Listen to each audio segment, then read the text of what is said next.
39 থেকে 81 খ্রিস্টাব্দ পর্যন্ত যে বাদশাহ তাইতুস ছিল, সে একজন খ্রিস্টান বাদশাহ ছিল। তার যুগে বাইতুল মুকাদ্দাসের উপর হামলা চালানো হয়েছে। কিসের উপর? বাইতুল মুকাদ্দাস। যেই বাইতুল মুকাদ্দাসের উপর কিছুদিন পর পর ইসরায়েলিরা হামলা চালায়। এই বাইতুল মুকাদ্দাসের উপর বারবার হামলা চালানো হয়েছে বাদশার যুগে। সে একজন খ্রিস্টান ছিল। একজন ব্যক্তি ছিল, তার নাম বুখতা নাসর, যার নাম আপনারা জানেন বুখতে নসর হিসাবে। আসলে তার পুরো নামটা হলো বুখতা নাসর, আরবিতে তার নামটা বুখতা নাসর, যদিও তার নাম আমরা জানি বুখতে নসর হিসাবে। এই বুখতা নসর যে, সেও বাইতুল মুকাদ্দাসের উপর হামলা চালাইছে। সে ছিল বাবেলের। এই বাবেল শহরের অধিবাসীদেরকে নিয়ে সে বাইতুল মুকাদ্দাসের উপর হামলা চালায়। আর তার হামলায় সহযোগিতা করেছে যারা, তারাও খ্রিস্টান। ইহুদিরাও আপনার বিভিন্ন সময় বাইতুল মুকাদ্দাসের উপর হামলা চালায়। আর বর্তমানে তো বাইতুল মুকাদ্দাসের উপর কিছুদিন পর পর হামলা হয়, এটা আপনারা স্পষ্ট। তাহলে ইহুদিরাও হামলা চালায়, মসজিদে আল্লাহর নাম নিতে দিবে না। খ্রিস্টানরাও হামলা চালায়, মসজিদে আল্লাহর নাম দিবে না, নিতে দিবে না। আল্লাহর ঘরে আল্লাহর জিকির করা হবে, এই জিকিরটা যেন করা না হয়, যারা বাধা দেয় তারা জালেম। ওয়াসআফি খরাবিহা, এবং যারা মুসলমানদেরকে বাধা দিয়ে মসজিদগুলা বিরান করতে চায়, মুসলমান শূন্য করতে চায়, মসজিদে যেন মুসল্লি না যায়, নামাজি না যায়, মসজিদকে যারা বিরান করতে চায়, সাআমানি চেষ্টা করে, ফি খারাবিহা, মসজিদগুলোকে বিরান করতে যারা চেষ্টা চালায়, তাদের চেয়ে বড় জালেম আর কে? তাহলে দুইটা বিষয় পাইলাম। এক, মসজিদে যাইতে বাধা দেয়। দুই, মসজিদ বিরান করার চেষ্টা চালায়, তারা হলো সবচেয়ে বড় জালেম। বাদশাহ বুখতে নসর, সে যখন বাইতুল মুকাদ্দাসের উপর হামলা চালায়, হামলা চালানোর পর এমন এমন অবস্থা করেছিল, মসজিদের ভিতরে আপনার নাপাক, পচা, গান্দা, ময়লা ইত্যাদি এইগুলা ছড়ায় দিছিল, যেন মুসল্লিরা মসজিদে নামাজ পড়তে না পারে। ইহুদি সম্প্রদায় এবং খ্রিস্টান, তাদের কিছু বাড়াবাড়ি সম্পর্কে আল্লাহ আমাদেরকে জানিয়ে দিয়েছে।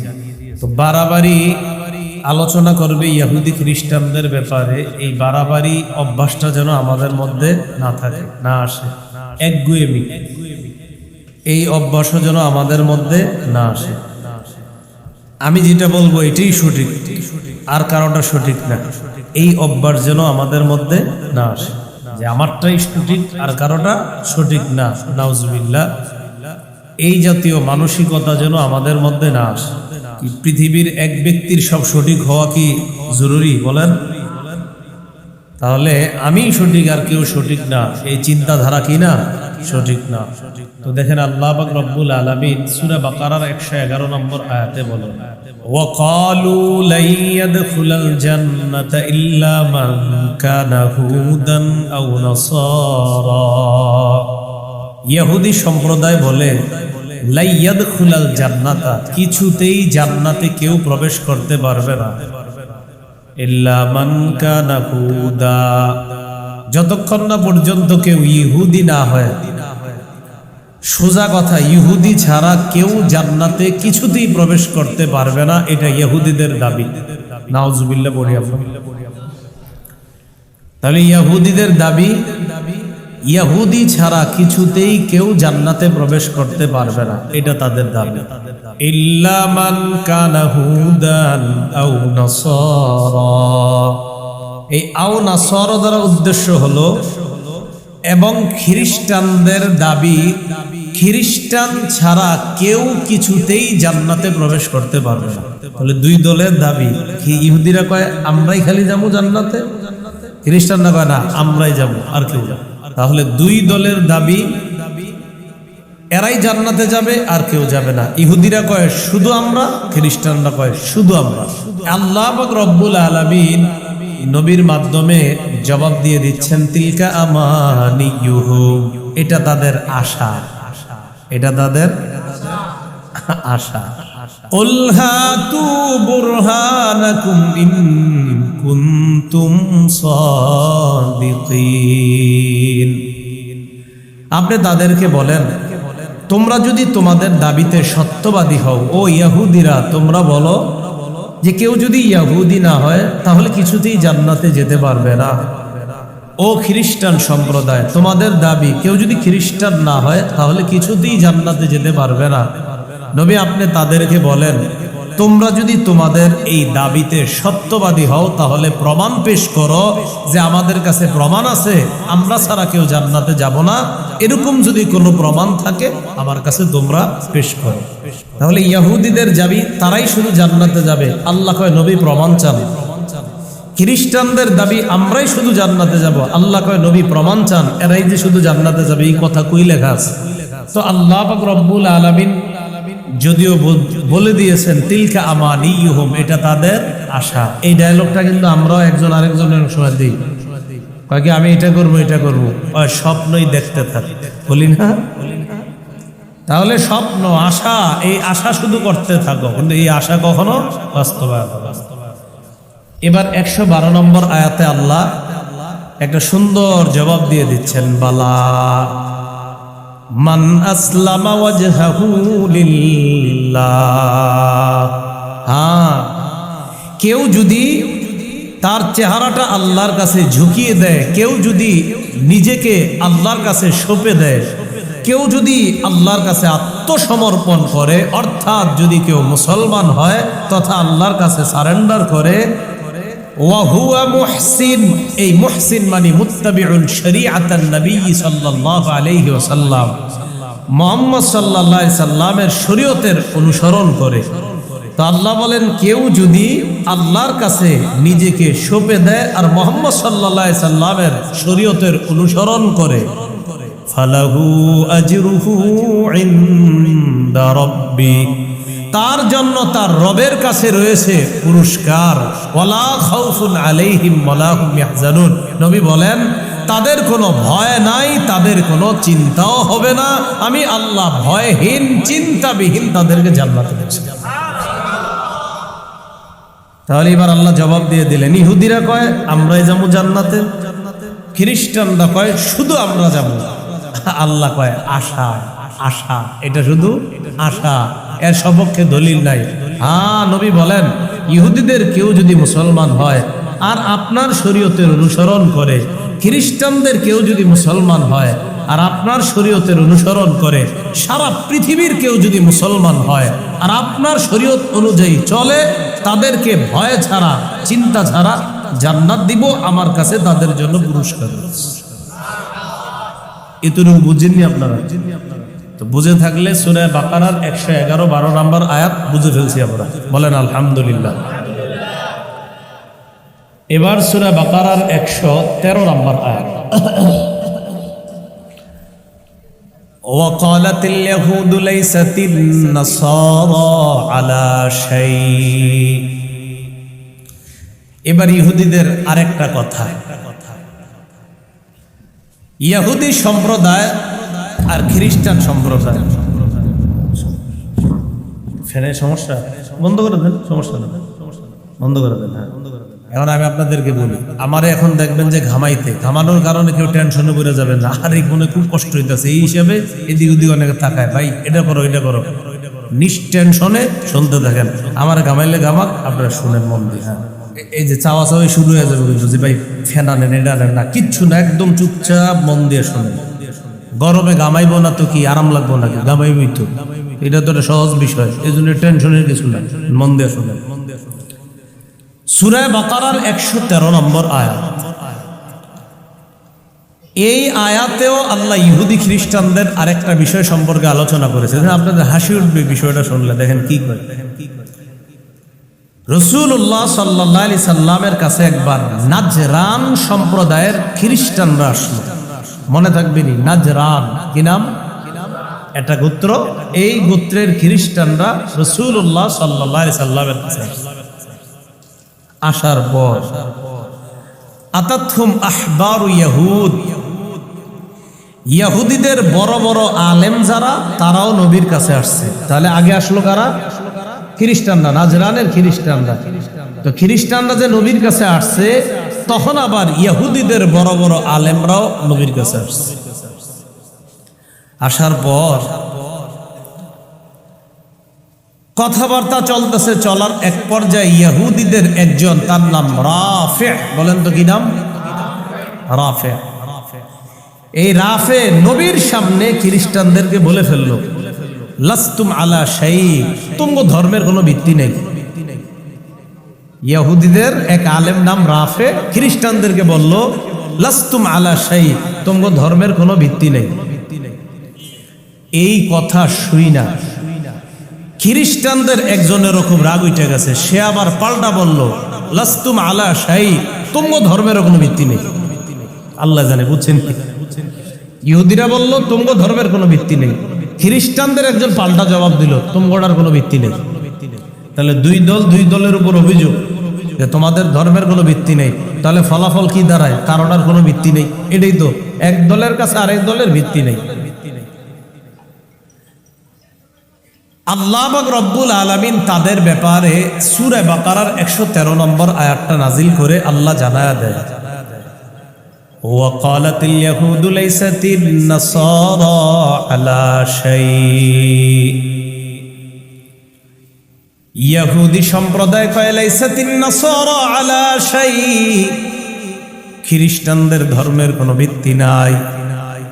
ওয়াকালাতিন নাসারা লাইসাতিল ইয়াহুদু আলা শাই, খ্রিস্টানরা পাল্টা জবাব দিয়ে কয় ইহুদি ধর্মের কোনো ভিত্তি নাই। ঘটনাটা মনে থাকবে নি? ওই ঘটনার কেন্দ্র করে আল্লাহ কয়, আমার নবীর সামনে খ্রিস্টানরা কয় ইহুদি ধর্মের কোনো ভিত্তি নাই, আমার নবীর সামনে ইহুদিরা কয় খ্রিস্টান ধর্মের কোনো ভিত্তি নাই। ওয়াহুম ইয়াতলুনাল কিতাব, অথচ ইহুদি খ্রিস্টান উভয় সম্প্রদায় কিতাব পড়ে। ইহুদিরা পড়ে তাওরাত, খ্রিস্টানরা পড়ে ইনজিল। তাওরাত আমি আল্লাহর আসমানি কিতাব, ইনজিল আমি আল্লাহর আসমানি কিতাব।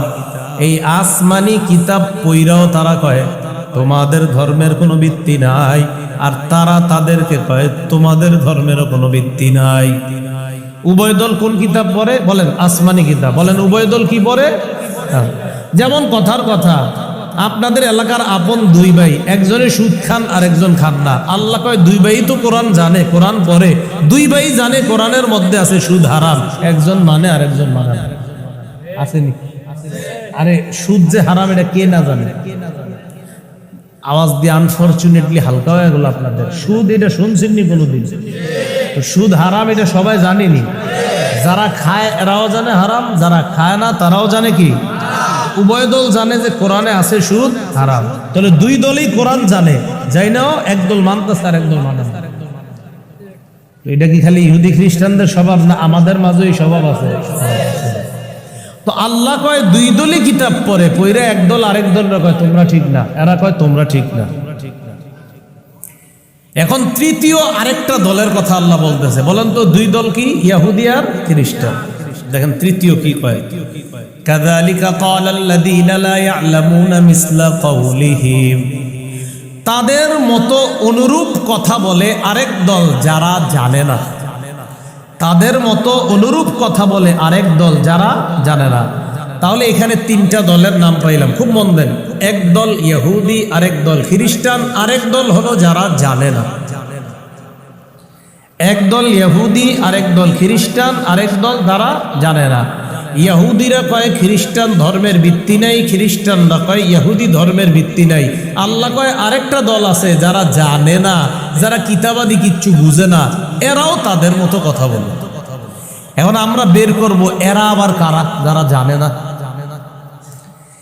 এই যারা জানে না দ্বারা উদ্দেশ্য এক নম্বর, ইহুদি খ্রিস্টানরা এই সম্প্রদায়ের মতো এরকম কিছু মানুষ ছিল আগেও, যারা হুদাই বুঝা না বুঝা বইলা ফেলতো তুই ঠিক না, এই আবার আরেকজন কইতো তুই ঠিক না। এ হলো আল্লাহ বলেন যারা জানে না।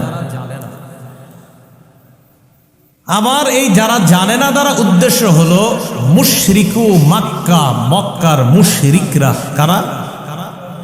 মক্কার মুশরিকরা কয় মুহাম্মদ সাল্লাল্লাহু আলাইহি সাল্লাম কয় মুহাম্মদের ধর্মের কোনো ভিত্তি নেই। তাহলে ইহুদিরা কয় খ্রিস্টান ধর্মের ভিত্তি নাই, খ্রিস্টানরা কয় ইহুদি ধর্মের ভিত্তি নাই। আল্লাহ কয় আরেকটা দল আছে যারা না যাই না এদের মতো কথা বলে, এরা হলো মক্কার মুশরিকরা। এরা আমার নবীরে কয় তোমার ধর্মের ভিত্তি নেই। তাহলে ধর্মের ভিত্তি নেই এই স্লোগানের দল পেয়ে গেলাম কয়টা? তিনটা। এই দুইটা তো ইহুদি খ্রিস্টান আর একটা মক্কার মুশরিকরা। এবার আল্লাহ জবাব দেয়, ফাইনাল জবাব, ফাল্লাহু ইয়াহকুমু বাইনাহুম ইয়াওমাল কিয়ামাতি ফীমা কানু ফীহি ইখতালিফুন। আল্লাহ তাদের মাঝে কিয়ামতের ময়দানে ফয়সালা করবে, বিচার করবে ওই বিষয়ে যেই বিষয়ে তারা মতভেদ করত, যে বিষয়ে তারা ইখতিলাফ করত, ঝগড়া বিবাদ করত, সেই বিষয়ে কিয়ামতের ময়দানে ফয়সালা করবেন কে? আল্লাহ। এইগুলো সূরা বাকারার 113 নম্বর আয়াত। এবার আমরা 114 নম্বর আয়াত জানব।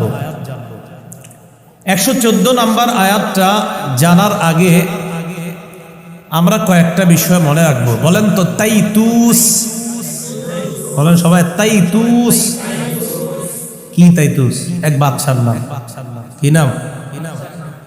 বর্তমানে খ্রিস্ট আপনার বর্ষ হিসাবে ইংরেজি কত বছর চলে এখন? 2023। এই তাইতুস নামক বাদশার রাজত্ব ছিল 39 থেকে 81 খ্রিস্টাব্দ। শুধু 39 থেকে 81 খ্রিস্টাব্দ, শুধু 39 থেকে 81 খ্রিস্টাব্দ। বাদশার নাম কি? তাইতুস। এটা মনে থাকবে নি? আচ্ছা, এটা মনে রাখেন, এরপর আয়াত পড়ি, পরে বিষয়টা বুঝাই। সূরা বাকারার 114 নম্বর আয়াতে আল্লাহ বলেন, ওয়ামান আযলামু মিম্মান মানাআ মাসাজিদাল্লাহি আন ইউযকারা ফীহা ইসমুহু ওয়া সাআ ফী খারাবিহা উলাইকা মা কানা লাহুম আন ইয়াদখুলুহা ইল্লা খাইফিন। ওই ব্যক্তির চেয়ে বড় জালেম আর কে?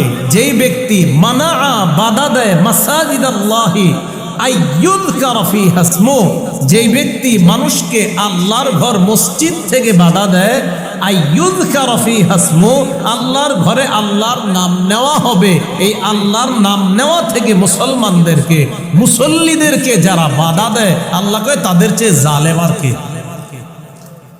আবার বলছি, ওয়ামান আযলামু, ওই ব্যক্তির চেয়ে বড় জালেম আর কে? মিম্মান মানাআ মাসাজিদাল্লাহ, আল্লাহ বলেন মিম্মান, তার চেয়ে বড় জালেম আর কে? মানাআ, যে বাধা দেয়, মাসাজিদাল্লাহ, আল্লাহর ঘর মসজিদ সমূহ থেকে, আইয়ুযকারা ফীহা ইসমুহু, যেই ঘরের মধ্যে আল্লাহর নাম নেওয়া হবে, স্মরণ করা হবে, জিকির করা হবে, আল্লাহু আকবার বলে নামাজ পড়া হবে, সুবহানা রাব্বিয়াল আ'লা পড়া হবে, সুবহানা রাব্বিয়াল আযীম পড়া হবে, সামিআল্লাহু লিমান হামিদা বলা হবে, আল্লাহু আকবার, রব্বানা লাকাল হামদ ইত্যাদি আল্লাহর নাম নেওয়া হবে যে মসজিদে। এই আল্লাহর নাম নেওয়া থেকে যারা অন্যদেরকে মসজিদ থেকে বাধা দেয়, আল্লাহ কয় তাদের চেয়ে বড় জালেম আর কে? তাদের চেয়ে বড় জালেম আর কে? তাহলে কি বুঝলাম আয়াত দ্বারা? যারা মানুষকে আল্লাহর নাম স্মরণ করতে যে মসজিদে যায় যে মানুষরা, তাদেরকে আল্লাহর ঘর মসজিদ সমূহ থেকে যারা বাধা দেয়, আল্লাহর বিচারে তারা সবচেয়ে বড় জালেম। একটু বুঝছেন আপনারা? এইখানে বাধা যারা দেয়, এটা দ্বারাও 3 সম্প্রদায় উদ্দেশ্য। বলেন কয় সম্প্রদায়? আবার ইহুদি, খ্রিস্টান, মক্কার মুশরিক। এখন আপনাদের প্রশ্ন, হুজুর ইহুদিরা আবার বাধা দিল কেমনে? খ্রিস্টানরা কেমনে বাধা দিচ্ছে?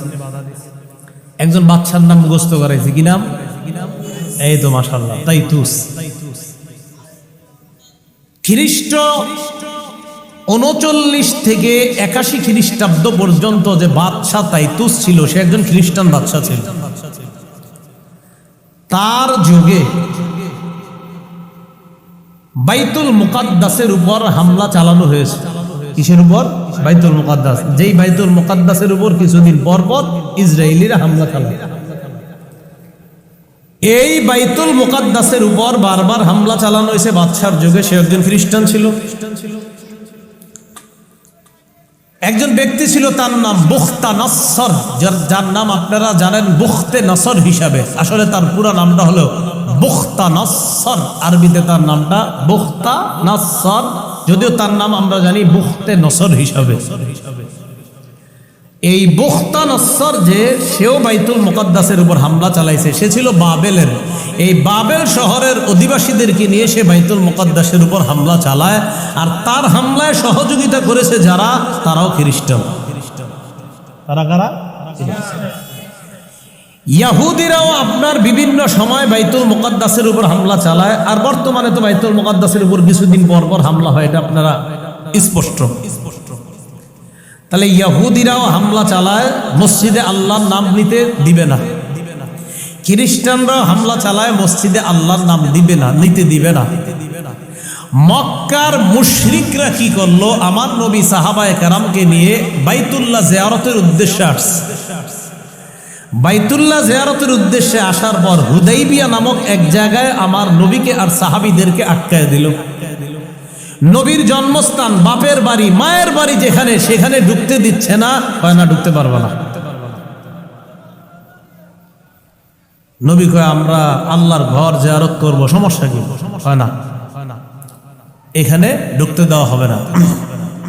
এটা নবীজির বলল, ঢুকতে দেওয়া হবে না।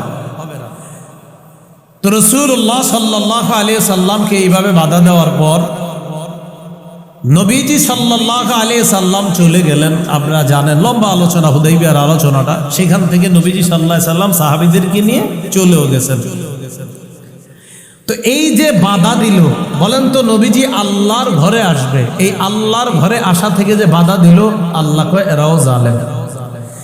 বাইতুল মুকাদ্দাসে যারা নামাজ পড়তে বাধা দেয় তারাও জালেম, ইয়াহুদিরা যদি বাধা দেয় তারাও জালেম, খ্রিস্টানরা যদি বাধা দেয় তারাও জালেম, মুশরিকরা যদি বাধা দেয় তারাও জালেম। কোন মুসলমান যদি অন্যায়ভাবে আরেক মুসলমানকে মসজিদে যাইতে বাধা দেয়, সেও জালেম। সেও কি জালেম, কোনো সন্দেহ নেই। আর মুসলমান কেমনে বাধা দেয় আরেকজন? তো এই কথাটা আল্লাহ বলেন, ওয়ামান আযলামু মিম্মা মানাআ মাসাজিদাল্লাহি আইয়ুযকারা ফিহা ইসমুহু ওয়া সাআ ফি খারাবিহা। ওই ব্যক্তির চেয়ে বড় জালেম আর কে? যে ব্যক্তি মানাআ, বাধা দেয়, মাসাজিদাল্লাহ, আল্লাহর ঘর সমূহ থেকে, মসজিদ সমূহ থেকে, আইয়ুযকারা ফিহা ইসমুহু, যেন আল্লাহর ঘরে আল্লাহর জিকির করা না হয়। এই জিকির করা থেকে যারা বাধা দেয় তাদের চেয়ে বড় জালেম আর কে? আল্লাহর ঘরে আল্লাহর জিকির করা হবে, এই জিকিরটা যেন করা না হয়, যারা বাধা দেয় তারা জালেম। ওয়াসআ ফি খারাবিহা, এবং যারা মুসলমানদেরকে বাধা দিয়ে মসজিদগুলা বিরান করতে চায়, মুসলমান শূন্য করতে চায়, মসজিদে যেন মুসল্লি না যায়, নামাজি না যায়, মসজিদকে যারা বিরান করতে চায়, সাআ মানে চেষ্টা করে, ফি খারাবিহা, মসজিদগুলোকে বিরান করতে যারা চেষ্টা চালায়, তাদের চেয়ে বড় জালেম আর কে? তাহলে দুইটা বিষয় পাইলাম, এক মসজিদে যাইতে বাধা দেয়, দুই মসজিদ বিরান করার চেষ্টা চালায়, তারা হলো সবচেয়ে বড় জালেম। বাদশাহ বুখতানসর সে যখন বাইতুল মুকাদ্দাসের উপর হামলা চালায়, হামলা চালানোর পর এমন এমন অবস্থা করেছিল, মসজিদের ভিতরে আপনার নাপাক, পচা, গান্দা, ময়লা ইত্যাদি এইগুলা ছড়ায় দিছিল, যেন মুসল্লিরা মসজিদে নামাজ পড়তে না পারে। নাপাক, গান্দা ইত্যাদি। আল্লাহ আমাদেরকে হেফাজত করেন। এখন আল্লাহ বলেন, উলাইকা মা কানা লাহুম আইয়াদখুলুহা ইল্লা খাইফিন। আল্লাহ কয় তাদের উচিত ছিল তারা এই মসজিদগুলোর ভিতরে প্রবেশ করা, খাইফিন, ভীত সন্ত্রস্ত অবস্থায়। এদেরও উচিত ছিল এই মসজিদে ভীত সন্ত্রস্ত অবস্থায় প্রবেশ করা, ভয়ে ভয়ে প্রবেশ করা, উল্টা না কইরা যারা প্রবেশ করতে চায় তাদেরকে বাধা দেয়, আর মসজিদগুলা বিরান করতে চায়। আল্লাহ কয় অথচ যারা মসজিদের ব্যাপারে বাধা দেয় তাদেরই উচিত ছিল ওই মসজিদে আমি আল্লাহর ভয়ে ভয়ে মসজিদে ঢুকা। এটা না কইরা উল্টা যারা আমার ভয়ে মসজিদে আসে তাদেরকে বাধা দেয়। তাহলে বলেন তো, আমি আপনি কাউকে বাধা দেওয়া উচিত না আমার আপনার আল্লাহরে ভয় করে মসজিদে যাওয়া উচিত? মসজিদে যাওয়া উচিত, এইটা আল্লাহ বলেন। এরপরে আল্লাহ বলেন, লাহুম ফিদ দুনিয়া খিজিয়ুন ওয়া লাহুম ফিল আখিরাতি আযাবুন আযীম। তাদের জন্য দুনিয়াতে খিজিয়ুন শব্দের অর্থ লাঞ্ছনা, ওয়ালাহুম ফিল আখিরাহ, আর তাদের জন্য ফিল আখিরাহ আখিরাতে রয়েছে আযাবুন শাস্তি, আজিম বিরাট শাস্তি। আযাব অর্থ শাস্তি, আজিম শব্দের অর্থ বিরাট, লাহুম মানে তাদের জন্য, ফিল আখিরাহ মানে আখিরাতে রয়েছে আযাবুন শাস্তি, আজিমুন বিরাট শাস্তি। এখন এই যে দুনিয়ার লাঞ্ছনাটা কি, খুব মন দিয়ে বুঝেন। হুদাইবিয়ার সময় নবীরে বাধা দিল, মুহাম্মদ যেতে দিব না তোমার। নবীজি বললেন তাহলে কি করব? আমাদের সাথে একটা চুক্তিতে আসো, চুক্তিতে আসলে পরবর্তীতে তোমারে আমরা ঢুকতে দিব। কি চুক্তি? আমগো এলাকার কেউ যদি মদিনায় যায় তারে ফেরত দিতে হবে, তোমাদের এলাকার কেউ যদি মক্কায় আসে তাকে ফেরত দেওয়া হবে না, চিন্তা করে না। নবীজি কয় ঠিক আছে। মানে এমন এমন আজাইরা মার্কা যুক্তি দিতে লাগলো মক্কার কাফেররা, তো নবীজি কয় ঠিক আছে, সব মেনে নিচ্ছে। সাহাবী হযরত ওমরের এমন রাগ উঠতেছিল, এটি কোনো কথা? এটি নাকি মানতে হইল? তো নবীজিরে যা যা বলছে সব মানছে।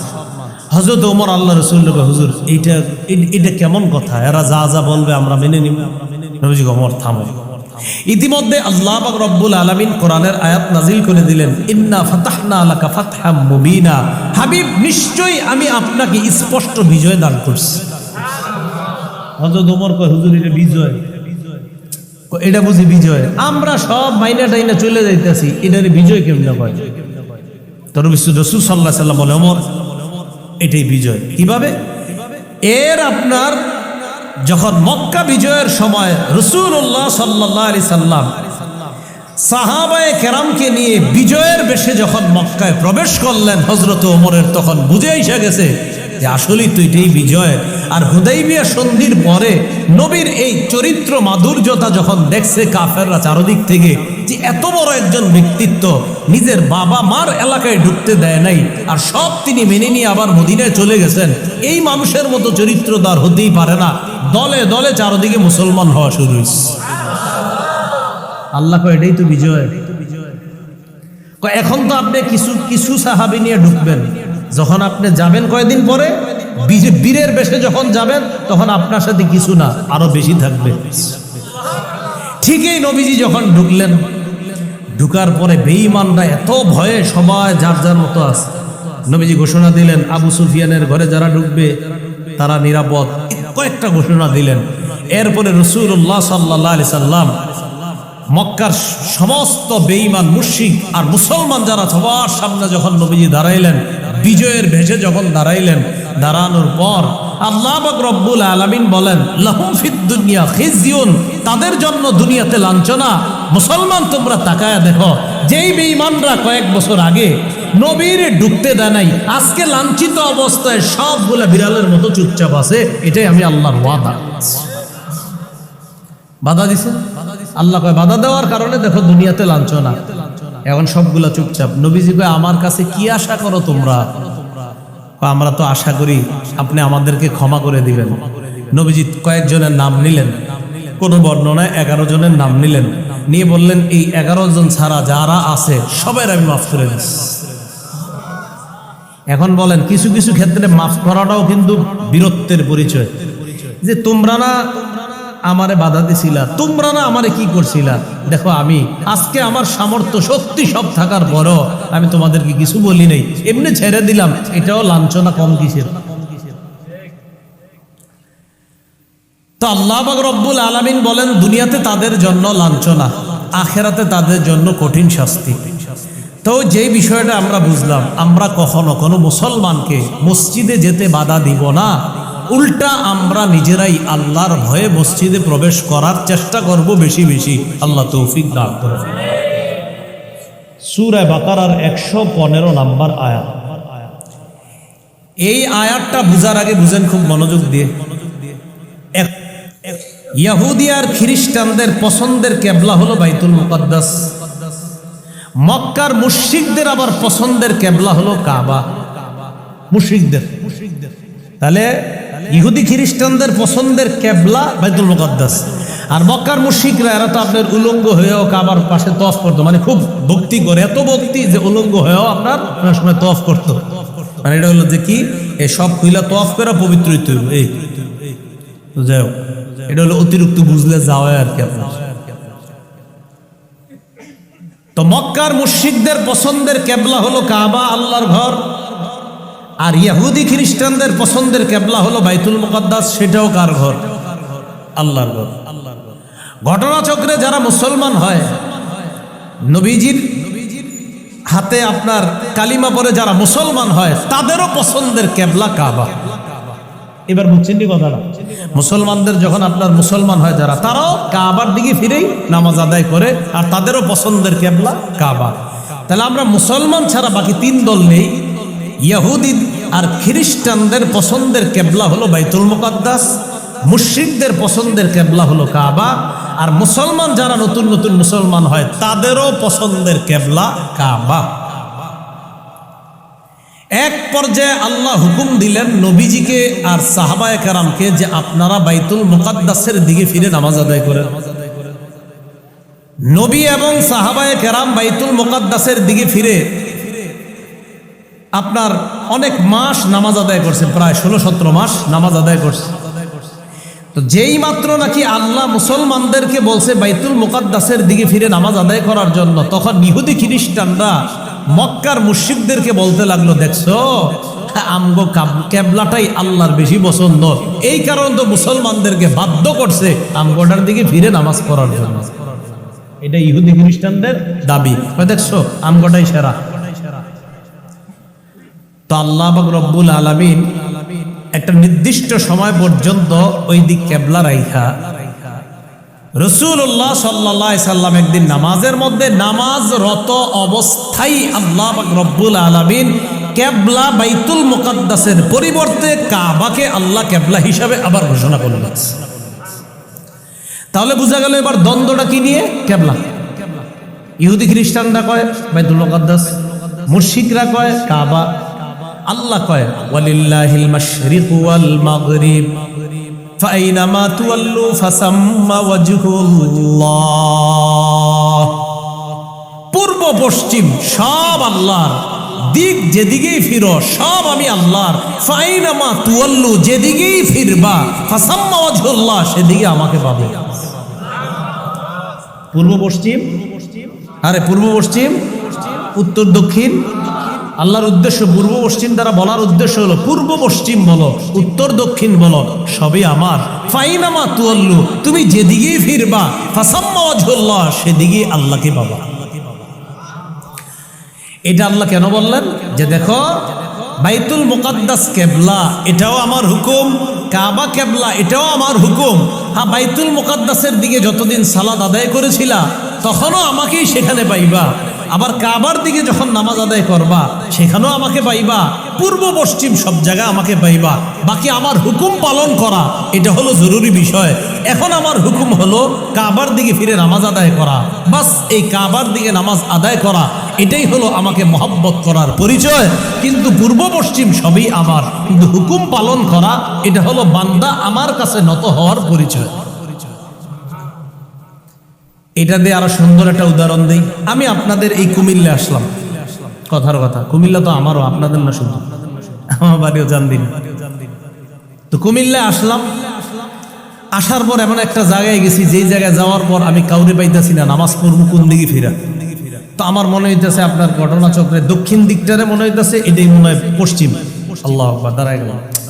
তো এরকম অনেকক্ষণ সন্দেহ করে আমি একদিকে নামাজ আদায় করে ফেললাম। তো এই যে লম্বা সন্দেহ করে আমি নামাজ আদায় করে ফেললাম, কিন্তু আমি কিন্তু পশ্চিম দিকে ফিরে নামাজটা পড়ি নাই, কিন্তু সন্দেহের কারণে হয়তো দক্ষিণ দিকে ফিরে নামাজ পড়ছি, কিন্তু আমার মনে হয়েছে দক্ষিণটাই মনে হয় পশ্চিম। সন্দেহ, আবার কেউ নাই জিজ্ঞাসা করার মতো, আল্লাহ আমার নামাজ কবুল করে। নামাজ এটা সন্দেহের মাসালা। এমন জায়গায় আপনি গেছেন যেই জায়গায় যাওয়ার পর কেবলা নির্ণয় করার কিচ্ছু বান না, কম্পাস নাই, কিচ্ছু নাই, কিছু নাইও, আপনার চিহ্নও দেওয়া নাই, কাউরে জিজ্ঞাসা করার মতো নাই। তখন কি করবেন? অনুমান করবেন, এটা মনে হয় কেবলা, না না না এটা মনে হয় কেবলা, না না না এটা কেবলা, হ্যাঁ আমার বেশি দিল টানতেছে, এটাই মনে হয় কেবলা। বাস নামাজ পড়ে ফেলছেন, ঘটনাচক্রে কেবলার দিকে পড়েন নাই, অন্যদিকে। মুফতি সাহেবরা ফতুয়া দিয়ে দিবে, আপনার নামাজ হয়ে গেছে। এটা আল্লাহ কয়, যেদিকেই পড়বা আমারে পাইবা। এই যে যখন নাকি তুমি সন্দেহের মধ্যে পড়ো, তখন কি করবা? তখন যেদিকে পড়বা আমারই পাইবা। এই আয়াত সম্পর্কে আবার একটা ঘটনা ঘটছে নবীজির যুগে, সুবহানাল্লাহ। সাহাবায়ে কেরাম রাসূলের সাথে এক সফরে গেছে।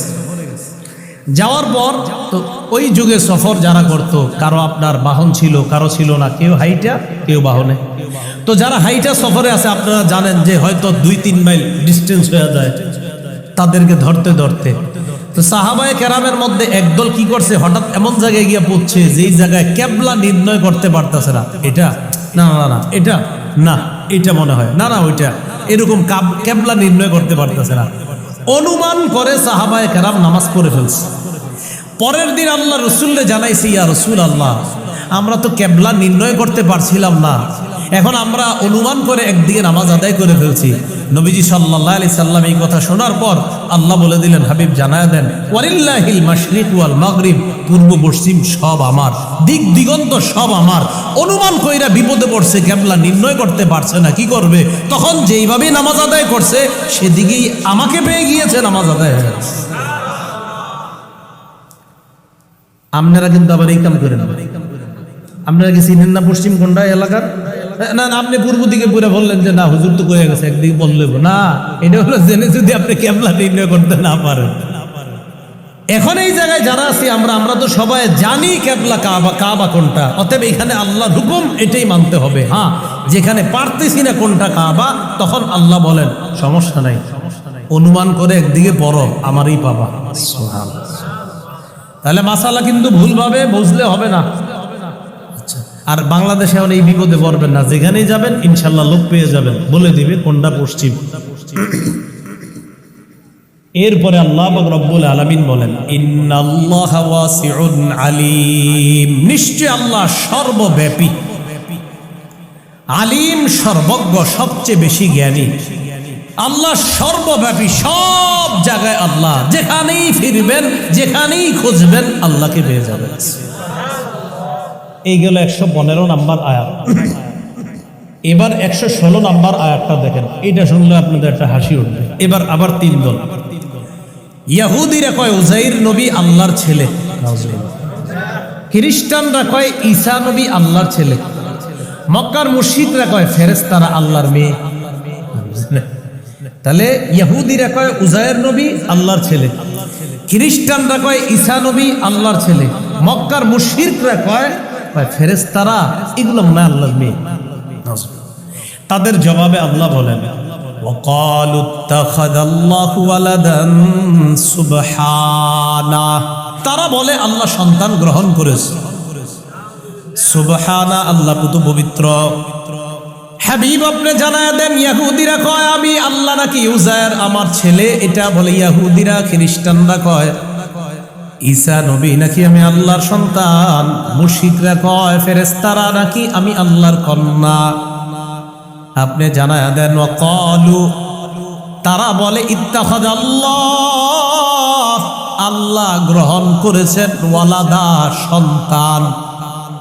আপনি বলে দেন সুবহানা, সন্তান গ্রহণ করা থেকে আল্লাহ পুত পবিত্র। বলেন আমার সাথে, সন্তান গ্রহণ করা থেকে আল্লাহ পুত পবিত্র। আমার সাথে বলেন, সন্তান তাদের প্রয়োজন হয় যারা অন্যের মুখাপেক্ষী হয়। যারা অন্যের মুখাপেক্ষী হয় না তাদের সন্তানের প্রয়োজন হয় না। বলেন আসমান জমিনে অমুখাপেক্ষী সত্তা একমাত্র একজন, তিনি হলেন আল্লাহ। তাই আল্লাহর কোনো সন্তানের প্রয়োজন হয়। তাহলে বাংলাটা আবার কোন দেখি, সন্তান প্রয়োজন হয় তাদের যারা অন্যের মুখাপেক্ষী হয়। পৃথিবীর একমাত্র সত্তা যিনি কারো মুখাপেক্ষী হন না, তিনি হলেন আল্লাহ। যেহেতু আল্লাহ কারো মুখাপেক্ষী হন না, সেহেতু আল্লাহর সন্তান গ্রহণের কোনো প্রয়োজন নেই। বুঝছেননি? আরে বুঝছেননি সবাই? তো বলেন, সন্তান প্রয়োজন হয় কাদের? যারা অন্যের। আবার সন্তান প্রয়োজন হয় কাদের? এসে রে আমার 10 কাঠা জমিন কারে দিয়ে যাবো, আরে একটা সন্তান যদি হইতো, এই তো চিন্তা পড়ে গেছে, আমার এই জমিনগুলা রে কারে দিব, এই তো টেনশনে পড়ে গেছে। তা আপনার টেনশন আছে, আল্লাহ কয় আমার আবার কিসের সন্তান গ্রহণ, বাল্লাহু মা ফিস সামাওয়াতি ওয়াল আরদ, হাবিব বলেন আসমান জমিনে যা আছে সব আমার, আমি কারো মুখাপেক্ষী না, সব আমার মুখাপেক্ষী। তাহলে আল্লাহ বললেন এরা বলে আমি আল্লাহ সন্তান গ্রহণ করেছি, আপনি বলেন সুবহানা, আল্লাহ পুত পবিত্র, বাল্লাহু মা ফিস সামাওয়াতি ওয়াল আরদ, বাল বরং লাহু আল্লাহর জন্য মা ফিস সামাওয়াত আসমানে যা আছে, ওয়াল আরদ জমিনে যা আছে। হাবিব আপনি জানান আসমান জমিনে যা আছে সবই তো আল্লাহর, আল্লাহ আবার কার মুখাপেক্ষী হবে? বুঝছে সুবহানাল্লাহ কইছেন? বলেন আমরা যারা আছি কার মুখাপেক্ষী? আচ্ছা, আমরা আসমান জমিনের যা আছে সবাই কার? তো সবাই যেহেতু আল্লাহর, আল্লাহ আবার কার মুখাপেক্ষী? আল্লাহ বুঝার তৌফিক দান করেন। এবার আল্লাহ বলেন কুল্লুল্লাহু কানিতুন, সবাই আল্লাহর কাছে নত হয়, সবাই আল্লাহর কাছে নত হয়। সূরা বাকারার 117 নম্বর আয়াত, এই আয়াতে আল্লাহ বলেন বাদিউস সামাওয়াতি ওয়াল আরদ, আসমান জমিন একটা সময় অস্তিত্বে ছিল না। বাদিউস সামাওয়াতি ওয়াল আরদ, আসমান এবং জমিন অস্তিত্ব দান করেছেন আল্লাহ। বাদিউস সামাওয়াতি ওয়াল আরদ, হাবিব আপনি বলেন আল্লাহ আসমান জমিনের উদ্ভাবক, আসমান এবং জমিনের অস্তিত্ব দানকারী আল্লাহ। ওয়াইদা কাদা আমরা ফাইন্নামা ইয়াকুলু লাহু কুন ফায়াকুন, আল্লাহ যখন কোনো বিষয়ের ফয়সালা করেন, সিদ্ধান্ত নেন, আমি আল্লাহ ওটা বানাবো, সাথে সাথে আল্লাহ বলে কুন হও ফায়াকুন, আল্লাহ কয় সাথে সাথে হয়েছে। এবার বলেন আসমান জমিন ছিল, আসমান জমিনের অস্তিত্ব কে দান করেছেন? আসমান জমিনের উদ্ভাবক কে? আল্লাহ কোনো বিষয়ের সিদ্ধান্ত নিলে শুধু বলেন, কি বলেন? হও, শুধু বলেন কুন ফায়াকুন, হও, সাথে সাথে হয়ে যায়। এটা আমাদের বিশ্বাস, আল্লাহ আমাদেরকে এই বিশ্বাস নিয়ে মরার তৌফিক দান করেন। সূরা বাকারার 118 নম্বর আয়াত, এই আয়াতে আবার আল্লাহ পাক রব্বুল আলামিন বলেন وقال الذين لا يعلمون لولا يكلمنا الله أو تأتينا آية, যারা জানে না তারা কয় কেন আল্লাহ আমাদের সাথে কথা বলে না, কেন আল্লাহ আমাদের সাথে কথা বলে না। নবীজির যুগে একদল আইসা নবীজির কয় মুহাম্মদ সাল্লাল্লাহু আলাইহি সাল্লাম, আল্লাহ যদি সরাসরি আমার সাথে কথা বলে তাহলে ঈমান আনবো। আল্লাহ যদি সরাসরি আমার সাথে কথা বলে তাহলে ঈমান আনবো, অথবা আল্লাহর সরাসরি যদি দেখি তাহলে ঈমান আনবো। তো আল্লাহ কয় وقال الذين لا يعلمون لولا يكلمنا الله أو تأتينا آية, যারা জানে না তারা বলে লাউলা ইউকাল্লিমুনাল্লাহু আও তা'তিনা আয়া, লাউলা কেন না, ইউকাল্লিমুনাল্লাহ আল্লাহ আমাদের সাথে কথা বলেন না, কেন আল্লাহ আমাদের সাথে কথা বলবেন না, আও তা'তিনা আয়া কেন আমাদের প্রতি কোনো নিদর্শন আসবে না। আল্লাহ বলে কাযালিকা ক্বালাল্লাযীনা মিন ক্বাবলিহিম মিসলা ক্বাউলিহিম, হাবিব আপনি জানায়া দেন এই জাতীয় উদ্ভট মার্কা কথা তাদের আগে যারা গত হয়েছে তারাও বলেছে, তাশাবাহাত কুলুবুহুম, এই তাদের অন্তরগুলা একরকম। এর মানে সারা পৃথিবীর যত মানুষ বলবে আল্লাহ আমার সাথে ডাইরেক্ট কথা বলতে হবে, আল্লাহরে সরাসরি দেখতে হবে, আল্লাহ পাক রব্বুল আলামিন বলে হাবিব আপনি জানায়া দেন যারা এই সমস্ত কথা বলে কিয়ামত পর্যন্ত যারাই এই কথাগুলা বলবে এগুলার সবার অন্তরগুলা একরকম, সবার অন্তরগুলা একরকম। যারা আল্লাহর ব্যাপারে এই জাতীয় কথা বলবে, তাহলে দেখি আপনারা বুঝে থাকলে বলেন 1500 বছর আগে আল্লাহর ব্যাপারে এই কথা যারা বলছে, 2000 বছর আগে যারা বলছে, 2500 বছর আগে যারা বলছে, তাদের সবার কলম। এখন এই যুগেও যদি এই উদ্ভট কথা কেউ বলে তাদের কলমও। আল্লাহ বলে কদ বায়্যানাল আয়াতি লিকাওমি ইউকিনুন, আমি স্পষ্টভাবে সব নিদর্শন বর্ণনা করে দিয়েছি বিশ্বাসী সম্প্রদায়ের জন্য। এবার 119 নম্বর আয়াতে আমাদের নবী সাল্লাল্লাহু আলাইহি সাল্লামকে আল্লাহ একটা সান্ত্বনা দিচ্ছেন, এটা আপনারা মন দিয়ে শোনেন। হাবিব, আপনি মাঝে মাঝে চিন্তিত হয়ে যান, কাফেরদেরকে এত কইরা বুঝান, এরপরে ঈমান আনে না। সূরা কাহফে আছে, যারা শুক্রবারে সূরা কাহফ পড়েন দেখবেন, লাআল্লাকা বাখিউন নাফসাকা আলা আসারিহিম ইল্লাম ইউমিনু বিহাদাল হাদিসি আসাফা। হাবিব, আপনি তো নিজেরে শেষ করে দিচ্ছেন এদের টেনশনে যে এরা কেন ঈমান আনে না। মানে এমন অবস্থা হয়েছে নবীজির যে আল্লাহ, আরে কেন ঈমান আনে না। আল্লাহ বলতেছে নবীজিরে, হাবিব এরা ঈমান না আনার কারণে আপনি দেখি নিজেরে শেষ করে দিতেছেন টেনশনে। তাহলে নবীজি কি পরিমাণ টেনশন করতে একটা মানুষ ঈমান না আনলে। এখন নবীজিরে আল্লাহ বলতেছে সূরা বাকারার 119 নম্বর আয়াতে, ইন্না আরসালনাকা বিল হাক্কি বাশীরাও ওয়া নাযীরা, নিশ্চয়ই আমি আপনাকে পাঠিয়েছি বিল হাক্কি, সত্য দিয়ে, বাশীরা, জান্নাতের সুসংবাদদাতা হিসাবে, ওয়া নাযীরা, জাহান্নাম থেকে ভীতি প্রদর্শনকারী হিসাবে। তাহলে আপনার কাজ দুইটা, ইমানদারদেরকে জান্নাতের সুসংবাদ দিবেন, জাহান্নাম থেকে ভয় দেখাইবেন। বেঈমানদেরকে আপনি বলবেন ঈমান আনো, আনলে জান্নাত, ঈমান না আনলে জাহান্নাম। এর পরেও যদি আপনি দাওয়াত দেওয়ার পরেও যদি কেউ জাহান্নামী হয়, বলেন আপনি দাওয়াত দেওয়ার পরেও যদি কেউ, তাহলে নবীর কাজ দাওয়াত দেওয়া, দাওয়াত দেওয়ার পরেও যদি কেউ কি হয়, আল্লাহ কয় ওয়ালা তুসআলু আন আসহাবিল জাহিম। হাবিব, টেনশন করেন না, জাহান্নামীদের সম্পর্কে আপনাকে জিজ্ঞাসা করা হবে না। কেন হবে না? আপনি তো ঈমানের দাওয়াত দিয়েছেন আর বলে দিয়েছেন এটা জান্নাত, এটা জাহান্নামের রাস্তা, এটা জান্নাতের রাস্তা। আপনার কথা শোনার পর যারা ঈমান আনবে তাদের ঠিকানা জান্নাত, আর যারা ঈমান আনবে না তাদের ঠিকানা জাহান্নাম। দাওয়াত তো আপনি দিছেন, আপনি টেনশন করবেন না। এরা দাওয়াত পাওয়ার পরেও হক যদি গ্রহণ না করে জাহান্নামী হয়, আপনাকে এই জাহান্নামীদের ব্যাপারে জিজ্ঞাসা করা হবে না, কারণ আপনি তো আপনার দায়িত্ব পৌঁছাই দিচ্ছেন। কি ঠিক? আসল কথাটা কিন্তু কই না হবে। ওলামায়ে কেরাম যখন জুমার দিন মিম্বরে বয়ান করে, কোন দিন? মিম্বরে যদি বয়ানের মধ্যে হঠাৎ বলে সুদ খাওয়া হারাম, ঘোষ খাওয়া হারাম,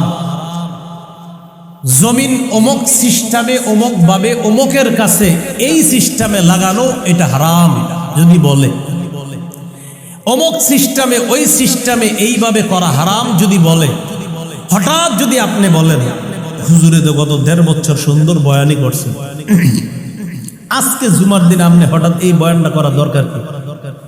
জবাব, খতিব সাহেবের দায়িত্ব, উনি মসজিদে বৈশা বলে দিবে সুদ খাওয়া হারাম। এখন আপনি যদি খান তাও হারাম, না খান তাও হারাম, শুধু উনি বলবে এই কারণে আল্লাহর কাছে যাতে ওনার জবাবদিহি করা না লাগে।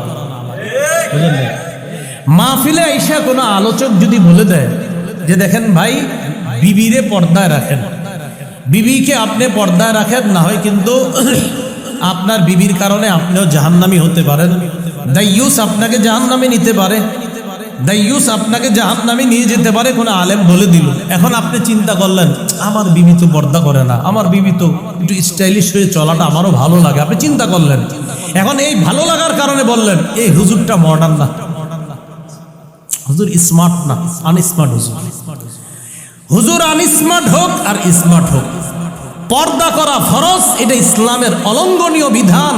এই বিধান আপনি পালন করলেও ফরজ, আপনি না করলেও ফরজ। হুজুরের দায়িত্ব শুধু বলে দেওয়া, মানবেন কাজে লাগবে, কপাল ভালো, না বলবেন কপাল খারাপ। হুজুর শুধু আল্লাহর কাছে দায়মুক্ত থাকবে। ওয়ালা তুসআলু আন আসহাবিল জাহিম, আপনাকে জাহান্নামী সম্পর্কে জিজ্ঞাসা করা হবে না। কেন? আপনি তো সঠিক কথা বলেই দিয়েছেন, এখন না মানলে আপনার কি করা? বুঝছেননি? কি ঠিক? শেষে একটু কেমন জানি লাগছে কথাগুলো আর কি, যাই লাগলেও ঠিক। এবার সূরা বাকারার 120 নম্বর আয়াতে আল্লাহ সুন্দর একটা ফাইনাল কথা বলে দিয়েছে। হাবিব, আপনাদের কিন্তু মূল কথা বলি নাই। সূরা বাকারা 120 মানে কি? ইহুদিদের সম্পর্কে আল্লাহ অনেক আগে থেকে আলোচনা করছে। সূরা বাকারা একদম পুরা 1 নম্বর পারা আপনার 6 নম্বর পৃষ্ঠা থেকে, এর আগে থেকে আলোচনা শুরু করছে। তো আজকে আপনাদেরকে আলোচনা করতেছি ইন্না লিল্লাহি ওয়া ইন্না ইলাইহি রাজিউন। তাড়াতাড়ি ভাই, একটু তাড়াতাড়ি করুন। জেনারেটর আছে? মসজিদের সাথে লাইন দেওয়া আছে? আচ্ছা আচ্ছা আচ্ছা। আমরা একটু বসি, গুরুত্বপূর্ণ আলোচনাটা 120 নম্বর আয়াতে, একটু এই জায়গাটা আমরা সবাই জানতে হবে। একটু তাড়াতাড়ি করেন ভাই।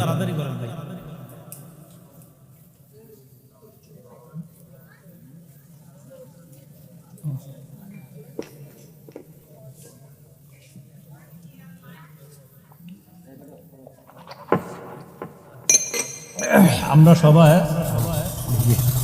আলহামদুলিল্লাহ, বেশি আওয়াজ হইতেছে।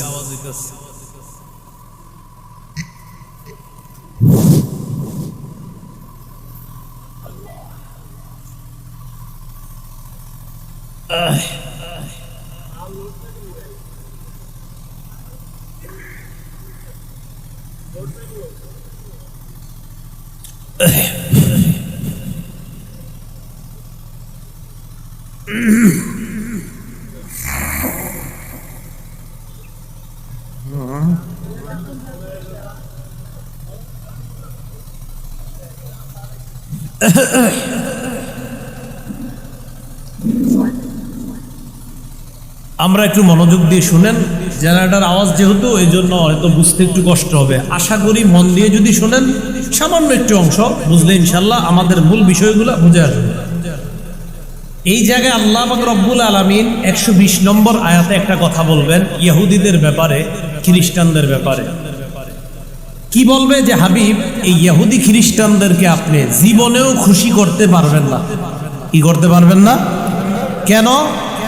এর একটা কারণ হলো, আল্লাহ পাক রব্বুল আলামিন এই সূরা বাকারার আগে অনেকগুলো আলোচনা করছে। একদিন ইহুদিরা আল্লাহর কাছে দোয়া করছে, আল্লাহ আমগো কিতাবের মধ্যে যেই নবীর কথা আপনি বলছেন ওই নবীরে পাঠায়া দেন, ওই কোরআন পাঠায়া দেন, ওই নবী আর কোরআনকে আমরা নিয়ে বেঈমানদের বিরুদ্ধে, মানে তখন তো তাদেরটাই শরীয়ত,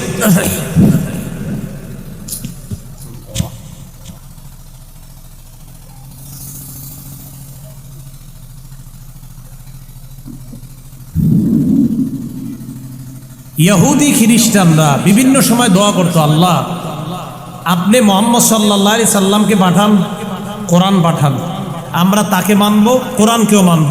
এটা তাওরাতেও লেখা আছে। তো যেই মাত্র নবীরে পাঠাইছে, পাঠানোর পর যখন নাকি নবী বললেন আমারে মানো, তাওরাতে তো তোমরা ওয়াদা করছো আমারে মানবা, আবার তোমরা আল্লাহর কাছেও দোয়া করছো আমি আসলে আমারে মানবা।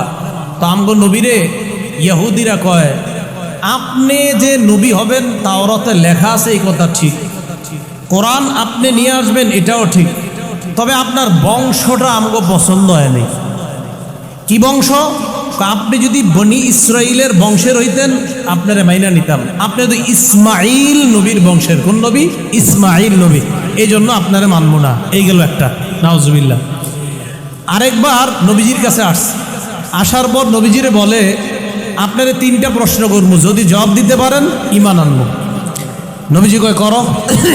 তো ইহুদিরা 3 প্রশ্ন করছে, করার পর নবীজি জবাব দিলেন। ইহুদিরা কয় আপনার জবাব পরিপূর্ণ সঠিক, বলেন আলহামদুলিল্লাহ। তো নবীজি কয় ঈমান আনো। ইহুদিরা কয় আচ্ছা একটা কথা, আপনি কেমনে জানলেন এই 3টা জবাব? তো রাসূলুল্লাহ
তাই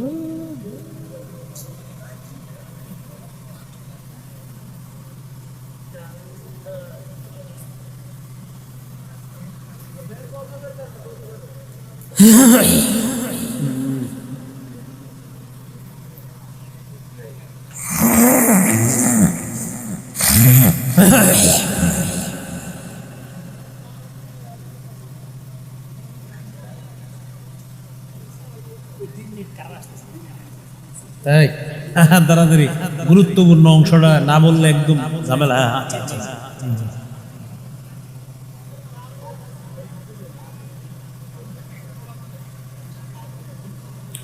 ভাই একটু বসি, আমরা বসি। এটা গুরুত্বপূর্ণ অংশটা আপনারা শুনে যায় না, পুরো আলোচনাটার মূল ফিনিশিং বুঝবেন না। বসেন। হ্যাঁ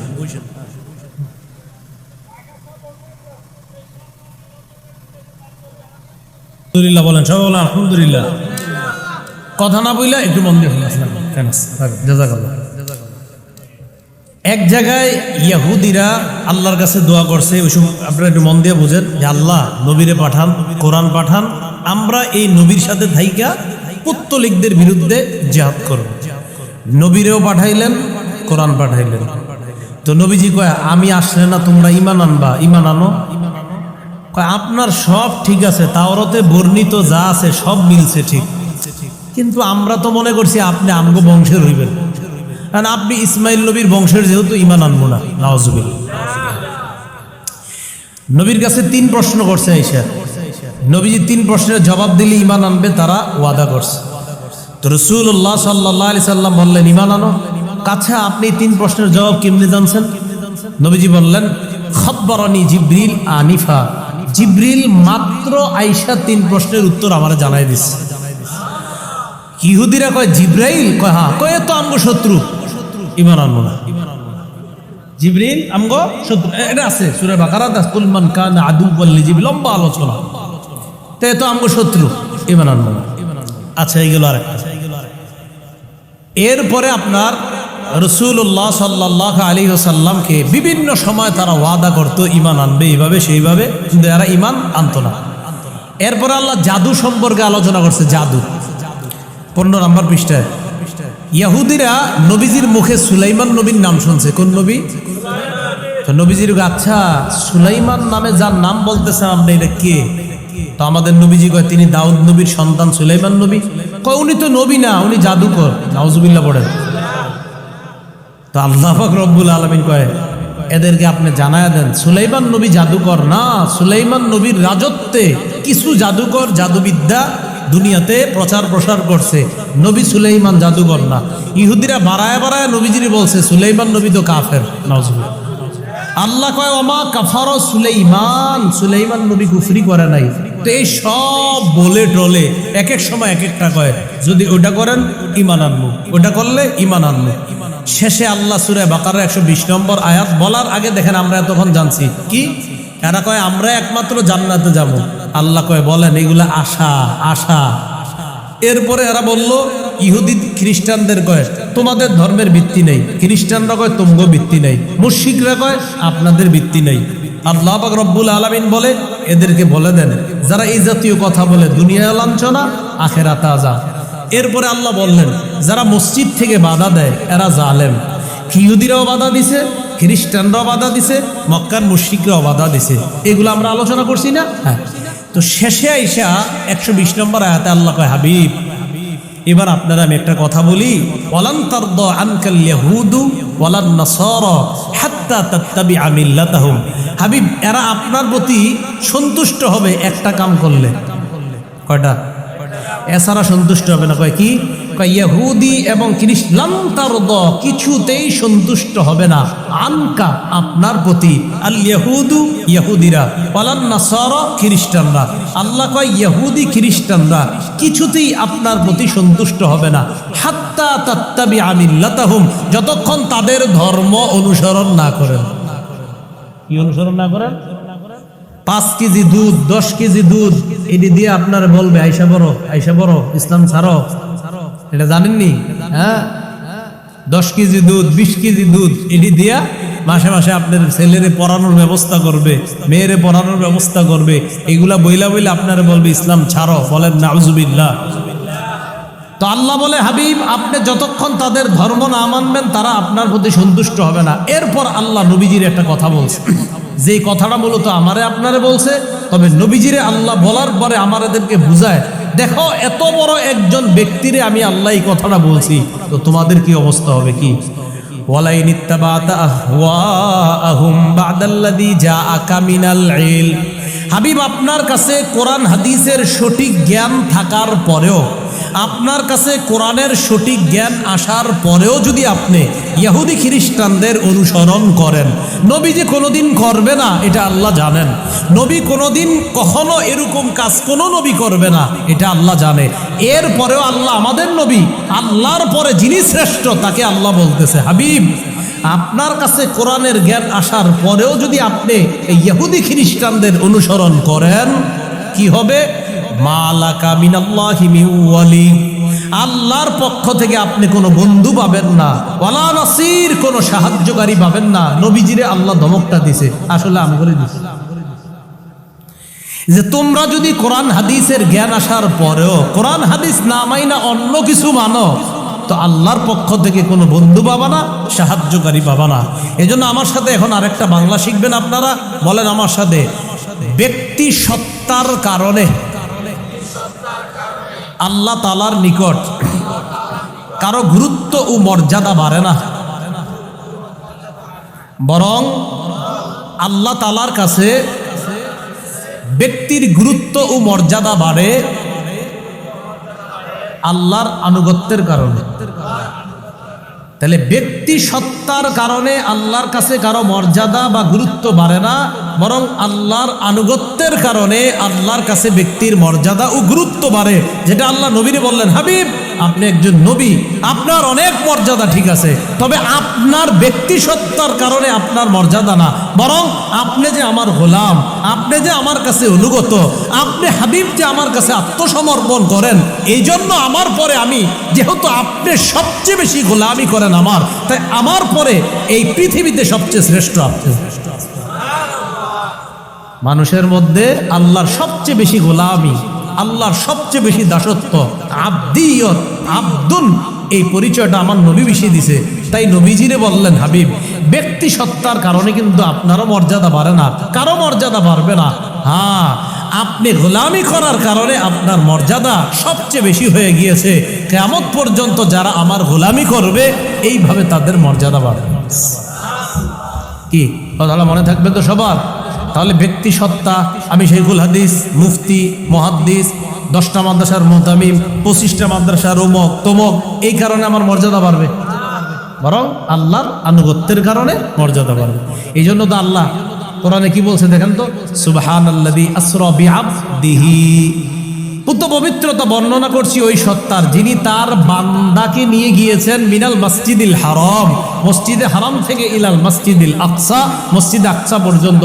আচ্ছা বান্দা কেন বলছে? না বলে এটাই তো বলতে পারতো মুহাম্মদ সাল্লাল্লাহু আলাইহি সাল্লামের কথা, কিন্তু বান্দা, ওই যে বান্দা আল্লাহর খুব বেশি পছন্দ, বান্দা মানে গোলাম মানে দাস, এই জন্য আল্লাহ বান্দা বলছে। সূরা কাহফ যারা পড়েন, আলহামদুলিল্লাহিল্লাযী আনজালা আলা আবদিহিল কিতাব, প্রশংসা ওই আল্লাহর যিনি তার বান্দার উপর কিতাব নাজিল করছে। আচ্ছা বান্দাটাকে মুহাম্মদ সাল্লাল্লাহু আলাইহি সাল্লাম, তো ডাইরেক্ট নবীর নাম না বইলা বান্দা পড়ছে কেন? কারণ বান্দা, বন্দেগী, গোলামি এটা আল্লাহর কাছে প্রিয়, এই জন্য বলছে বান্দা। তাবারাকাল্লাযী নাযালাল ফুরকানা আলা আবদিহি, সূরা ফুরকানের শুরুতে আছে 18 নম্বর পারা 18 নম্বর পৃষ্ঠা, যে তাবারাকাল্লাযী নাযালাল ফুরকানা আলা আবদিহি, তাবারাকা বরকতময়, আল্লাযী নাযালাল ফুরকান, যিনি ফুরকান নাজিল করেছেন, হক বাতিলের পার্থক্যকারী কোরআন যিনি নাজিল করেছেন, আলা আবদিহি, তার বান্দার উপর। বান্দাটা কে? মুহাম্মদ সাল্লাল্লাহু আলাইহি সাল্লাম। তো মুহাম্মদ সাল্লাল্লাহু আলাইহি সাল্লামের নামই তো আল্লাহ বলে দিলে পারতেন, এটা না বলছে বান্দা। বান্দা মানি গোলাম, গোলাম মানি আমার দাসত্ব করে যিনি, এটা আল্লাহর কাছে খুব প্রিয়। এটা আল্লাহ বুঝায় গোলামি আর দাসত্বের কারণে বান্দার মর্যাদা আমার কাছে বেড়ে যায়। ব্যক্তি সত্তা, তার 10টা 20টা বাড়ি, এতটা মাদ্রাসা, এতটা মসজিদ, এই কারণে মর্যাদা বাড়বে না। হ্যাঁ, আমার গোলামি যত বেশি করবে মর্যাদা তত বাড়বে। তো এটাই ওয়ালাইন ইত্তাবা'তা আহওয়াআহুম বা'দাল্লাযী জাআকা মিনাল ইলম। কোরআন সুন্নাহর কোরআনের জ্ঞান আপনার কাছে আসার পরে আপনি যদি ইহুদি খ্রিস্টানদের অনুসরণ করেন, মালাকা মিনাল্লাহি বিওয়ালি, আল্লাহর পক্ষ থেকে কোনো বন্ধু পাবেন না, আল্লাহর পক্ষ থেকে কোনো সাহায্যকারী পাবেন না। আল্লাহ পাক রব্বুল আলামিন আমাদের সকলকে সঠিক চিন্তা, সঠিক বিশ্বাস, সঠিক আকীদা নিয়ে যেন আমরা কবরে যেতে পারি, আল্লাহ তৌফিক দান করেন। আমিন। ওয়া আখিরু দাওয়ানা আলহামদুলিল্লাহি রাব্বিল আলামিন। সুবহানাল্লাহি ওয়া বিহামদিহি।